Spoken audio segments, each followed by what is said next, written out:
본문 말씀을 통해서 신앙의 안전거리, 신앙의 안전거리란 제목으로 하나님의 말씀 증거하겠습니다. 일정한 거리를 두고 그 안에서 움직일 때 해를 당하지 않고 필요한 것들을 누릴 수가 있습니다. 우리의 신앙의 면에 있어서 우리가 안전하게 나가려면 멀리 해야 될 것이 있고 가까이 할 것이 있어서 그 거리를 지혜롭게 잘 유지해 나가는 것이 중요합니다. 이러한 신앙의 안전을 위해서 우리가 유념하고 지켜야 될 원리가 무엇인가? 오늘 본문 말씀을 통해 살펴보게 되면 우리의 안전한 삶을 살아가기 위해서는 죄를 멀리해야 합니다. 죄라고 하는 것은 우리의 심령을 상하게 하고 망가뜨리고 하나님께서 우리에게 주신 모든 은총을 소멸시키며 관계까지도 파멸케 하는 겁니다. 우리에게 아무런 유익이 없기 때문에 죄를 멀리하라는 것인데 사람들은 왜 죄를 버리지 못하고 가까이 하는가? 그 미혹에서 벗어나지 못하기 때문입니다. 죄를 가까이 한 결과는 무엇인가? 죄를 가까이 한 결과는 그 파괴적 결말을 다하고 마는데 오늘 본문에 나오는 이 므낫세 왕에 관한 그 기사에서 그 므낫세 때문에 결과적으로 하나님께서 이 땅을 멸하시겠다 그렇게 얘기하고 있습니다.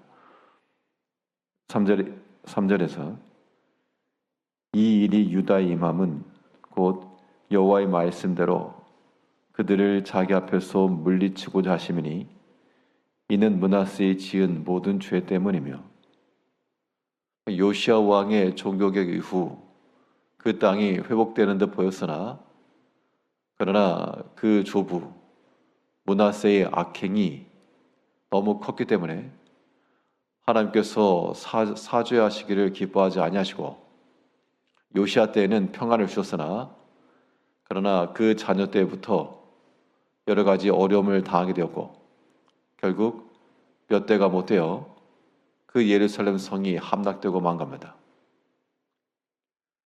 하나님의 언약 백성들, 하나님께서 고르고 골라 그 모든 광야를 지나게 하시고 그 가나안 땅에 들어가게 하시고 약속대로 거기를 주셨는데 그런데 하나님께서 이제 그들을 함께하기 기뻐하지 아니하시고 그들을 버리셨다는 겁니다. 여러 가지 이러한 대적들이 쳐들어오고 바벨론이 들어오고 그런 이 모든 일이 왜 일어났는가? 그 일의 원인을 가리켜 죄 때문이다 라고 말하고 있는 겁니다. 3절 다시 보시면 이 일이 유다의 임함은 곧 여호와의 말씀대로 그들을 자기 앞에서 물리치고자 하심이니 이는 므낫세의 지은 모든 죄 때문이며 하나님의 은총이 우리 가운데 임할 수도 있고 또 그 은혜가 떠나갈 수 있는데 죄를 가까이 한 결과는 하나님의 은총이 다 소멸되는 겁니다. 물로써 불을 끄는 것처럼 하나님께서 우리 가운데 은혜의 불을 주어가지고 밝히기도 하고 따뜻하게 감싸기도 하고 음식을 만들기도 하고 유익한데 여기서 물을 한 바가지 뿌려버렸다. 그러면 이제 불을 꺼주는 겁니다. 그 불로 인해서 얻을 수 있는 유익을 함께 상실하는 겁니다. 그 전에는 당연히 있는 줄로 알았겠으나 꺼주고 나니까 이제 그 귀한 것을 아는 겁니다. 우리가 하나님께서 우리에게 주신 그 은총의 일들이 우리 삶 가운데 지속되어 나가려면 이 죄를 버려야 됩니다. 그 모든 죄 때문에 그 땅에 패망과 황폐함이 밀려오게 되었다는 것을 우리가 유념을 하면 우리의 모든 선택과 판단이라고 하는 것이 가급적 죄에서부터 멀어지도록 죄와 관련이 없는 그런 일이 되도록 힘써야 되겠습니다. 사실 죄라고 하는 것이 우리가 어떤 악한 일을 행해서 죄가 아니고 행실적 측면에서도 그러하지만 성경에서 말하는 죄라고 하는 것은 하나님의 말씀을 순종함이 부족한 것까지도 죄라고 말하고 있으므로 단순히 내가 죄의 행동을 하지 않았다, 그것만 다가 아니고 우리 마음속에서 이미 하나님을 떠나거나 그 죄의 미혹을 기뻐하거나 그런 것도 죄에 해당하는 겁니다. 이 모든 것은 하나님의 은혜의 소멸을 시키는 불을 꺼뜨리는 물과 같으므로 우리가 죄에서부터 멀어지기를 힘써야지 우리 영혼의 안전함을 유지한다는 겁니다. 죄에서부터 멀어지는 것이 우리 영혼의 안전함이라 그러면 또한 하나님을 가까이 하는 것은 우리 영혼을 더욱 안전하게 하는 길이 되는 겁니다. 하나님의 마음과 그 뜻에 합당하게 행하는 것만이 우리를 안전하게 지켜줄 수 있는 겁니다.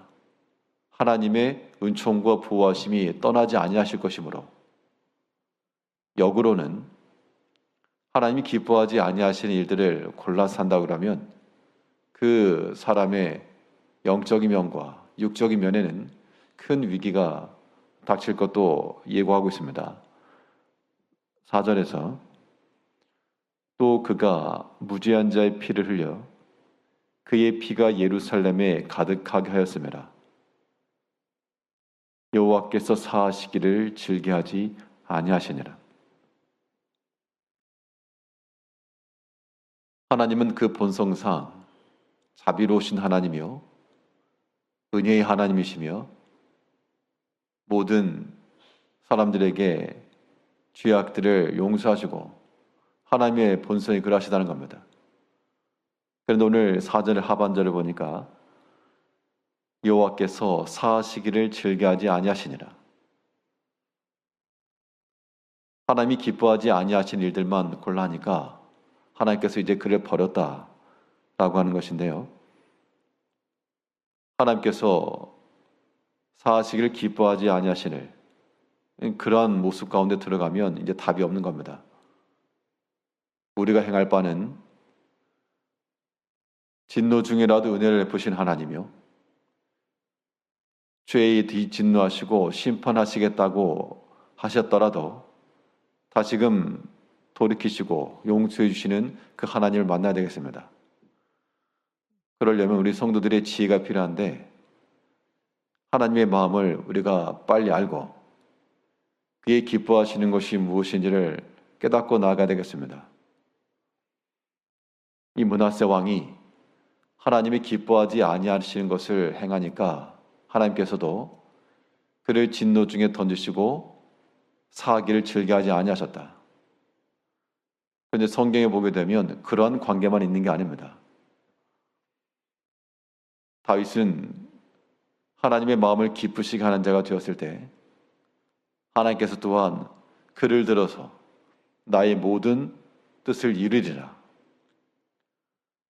하나님께서 자신의 마음에 맞는 그런 사람들, 그런 일들을 보시고 사하시기를 기뻐하시고 은혜 베풀어 주시기를 즐겨하신다는 겁니다. 어떤 능력이 있는 사람은 자기 자신의 능력을 베풀 수 있는 그 기회를 굉장히 기뻐합니다. 그게 또 영광을 받는 길이기 때문에 그런데요. 음식을 잘하는 사람은 음식을 만들어서 누군가에 주는 것으로 기뻐하고 또 맛있게 먹어주면 그것도 좋고 어떤 능력을 나타낼 수 있는 기회가 필요한 건데 하나님은 은혜의 하나님이요 자비로우신 하나님이요 능하신 하나님이시므로 우리가 하나님의 능하심을 좀 나타내 드려야 되고 하나님의 은혜의 풍성하심을 또한 증거해 드려야 되겠는데 그 기회를 우리가 드리지 않으면 하나님께서 기뻐하지 아니하신다는 겁니다. 이제 우리의 모든 삶 속에서 우리의 영적인 삶과 육적인 삶의 위기를 자초하지 않고 안전함을 따라 나가기 위해서 우리 영혼을 파멸로 몰고 가는 모든 죄악된 것들은 우리가 버릴 것이요. 이것이 나중에 해로움이 되니까 그럼 버려야 되겠고, 사하기를 즐겨 하신 하나님, 노하기를 더디하신 하나님, 은혜를 베푸시기를 기뻐하시는 그 하나님께로 우리가 나아가 하나님을 가까이 하여 우리 영혼의 안전함과 하나님의 예비 놓으신 은총을 누려야 되겠습니다. 하나님께서는 분명 죄악을 행하는 자들은 심판하시지만 또한 회개하고 돌이키게 되면 진노 중에라도 긍휼을 베푸신 하나님이시므로 그 하나님의 은총과 자비하심과 사랑 많으심을 의지하는 마음을 가지고 우리도 회개할 바가 있으면 회개하시고 하나님께로 우리 마음을 더욱 가까이 하여 오늘도 주 안에서 주의 도우심과 인도하심을 따라 살아가는 우리 믿음의 안전함을 지키며 살아가시는 성도님들이 되시기를 바라겠습니다. 기도하겠습니다.